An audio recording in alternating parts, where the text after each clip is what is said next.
This is a drill. The government wants to make sure that you are prepared for potential disasters. When an emergency alert will hit your cell phone next week.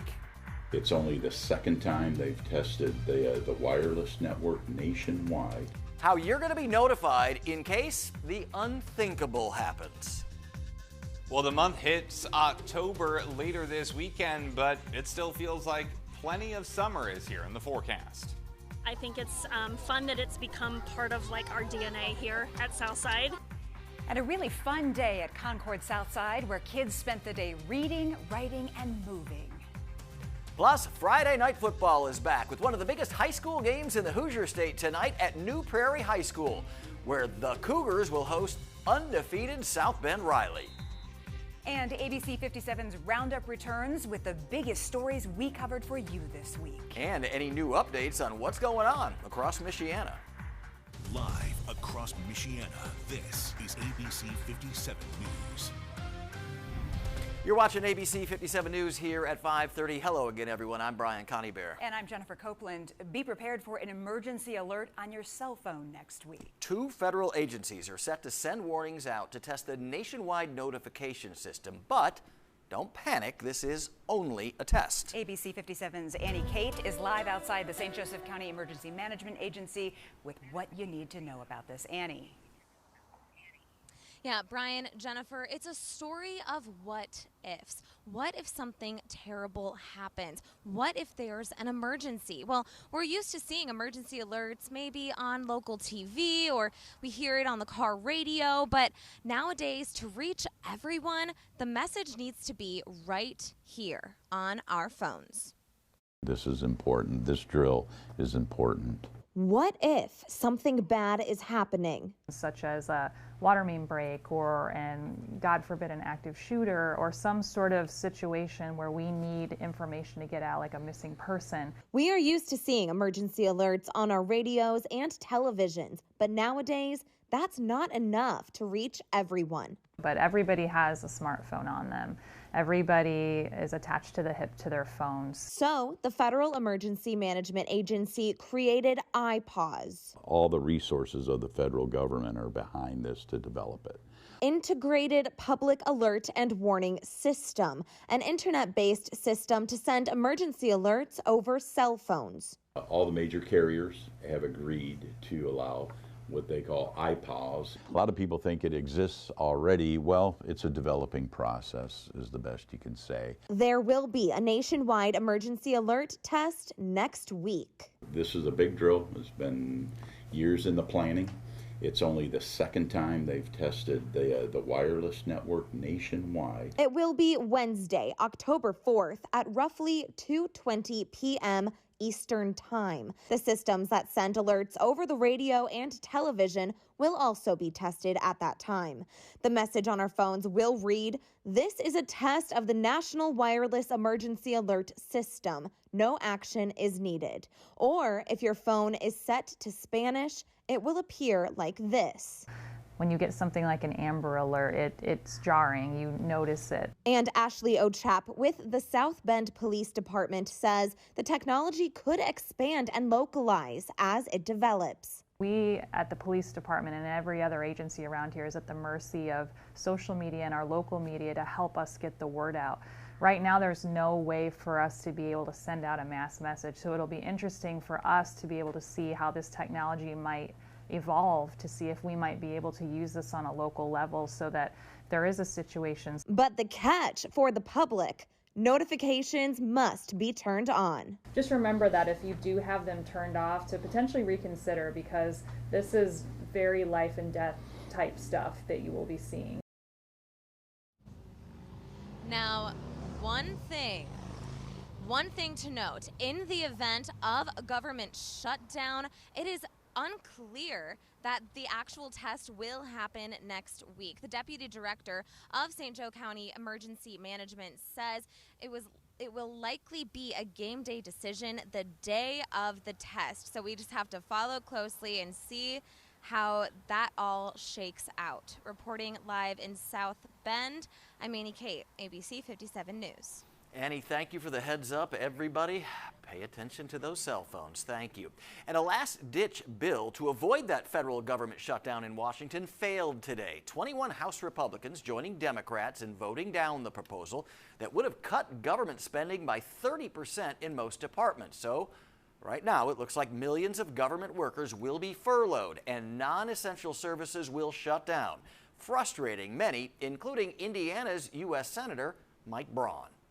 The sad thing is, you got to remember, this is a day before the end of the fiscal year. So this should have all been started on October 1st of 22. This is now the 5th year I've been doing it, and it's the same old thing each year. Part of a broken system. Senator Braun telling ABC 57 he wants to pass a no shutdown bill in Washington to prevent this situation in the future. And he wants lawmakers on Capitol Hill to go unpaid during any government shutdown too, just like most workers will.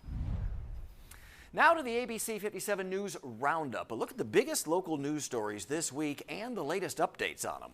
Oaklawn's newest South Bend building is officially open. The new building offers a mental health crisis unit, addiction treatment, a walk-in health clinic, homeless outreach, and much more there. Yeah, the center is on Madison Street and can serve up to 12,000 people in St. Joseph County every year, we're told.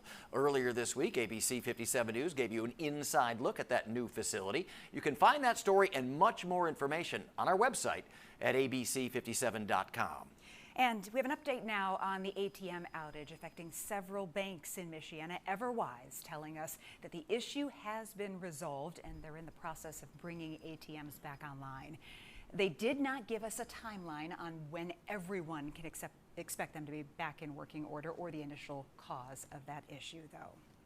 And new details on the UAW strike tonight. A new report shows workers lost about $110 million in wages in just the first week of the walkout. You know, all of this comes as reality starts to set in for striking workers, tightening their belts and living off of that $500 that they're getting a week in strike pay. Not a lot of money. And ABC 57 has been following the UAW strike all week long and its growing impacts as well. This week, we told you if the strike does continue, local emergency services are concerned they won't be able to get the ambulances they need to respond to emergencies in a timely manner. Right now, industry insiders tell ABC 57 there is a 2 to 3 year wait time for new ambulances to be delivered. Plus, there are concerns the UAW strike could impact the $3.5 billion General Motors electric vehicle battery plant now under construction in New Carlisle. You see the trucks there doing some work. Ford stopping work on a similar facility under construction in Michigan this week. Local economic development officials telling ABC 57, though, work will continue in New Carlisle, and they are hopeful the UAW strike will not slow it down. You can find more information on these stories anytime on our website, again, abc57.com. And coming up in about 10 minutes, you'll hear from the UAW president on the union's plans moving forward. It has taken quite the long time for these clouds to make their way out of Michiana, but we are finally starting to see some movement from west to east. You can see that on satellite over the last hour or so. By the time we get to about 7 p.m. tonight, we should start to finally see those mostly clear skies, just in time for that sun to set. We will see more sunshine this weekend. That will help temperatures get into the 80s in many locations. Visibility, not an issue right now. We did have some pretty widespread fog earlier this morning. We could wake up with a little bit more tomorrow, but it shouldn't be as widespread. Temperatures are in the 60s and 70s, depending on how much of that clear sky that you have seen today. For Friday Night Football, we're falling through the 70s and 60s. Should have those mostly clear skies. Wind, not an issue, just really nice weather for those games tonight. A little bit more fog possible overnight, otherwise mostly clear. Temperatures falling into the mid-50s. And tomorrow, we should make our first run at 80 degrees. And the 80s could last through the weekend and through much of next week as we start October on a very warm note. But fall does come back quickly. I'll have details on when that happens in the forecast in just a few minutes. All right, you just heard Dave talking about Friday Night Football. Our high school teams are in the home stretch tonight of the regular season games. It's getting serious, especially in conference play. ABC 57 Friday Night Football host Dante Stanton live at New Prairie High School for us with our game of the week tonight. Dante? Yeah, that's right, Brian. Jennifer, most teams are already 2 to 3 weeks into their conference schedule at this point in the season. Every game matters, and with both squads involved in tonight's game of the week, they've done exactly what they've needed to do so far, and that's win when it matters the most. Both South Bend Riley and New Prairie undefeated this season in conference play at 3-0. The Wildcats lead the way at the top of the Northern Indiana Conference South Division, having so far not allowed a single score against a conference opponent, outscoring NIC teams 122-0. The closest competitor to Riley in the South Division is John Glenn, who currently sits at 2-1 in conference and 4-2 overall on the year.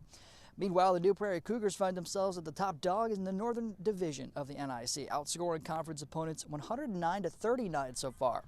Just trailing the Cougars in conference play are the Penn Kingsmen, matchup that we can actually expect to see next Friday night. Should New Prairie win tonight and Penn lose, then even a Penn Kingsman victory next week would ensure that New Prairie stays at the top of the standings. So to say that there's a lot of pressure for tonight's game is maybe a little bit of an understatement.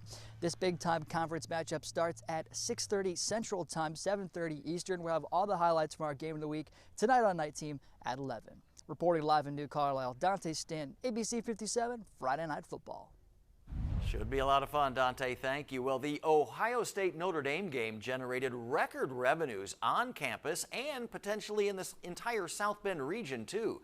The executive director of Visit South Bend, Mishawaka, Jeff Jernecki, says 94% of the 5,400 hotel rooms in St. Joseph County were booked last weekend for the game at an average price of $580 per night. Normally, that rate is about $110 a night.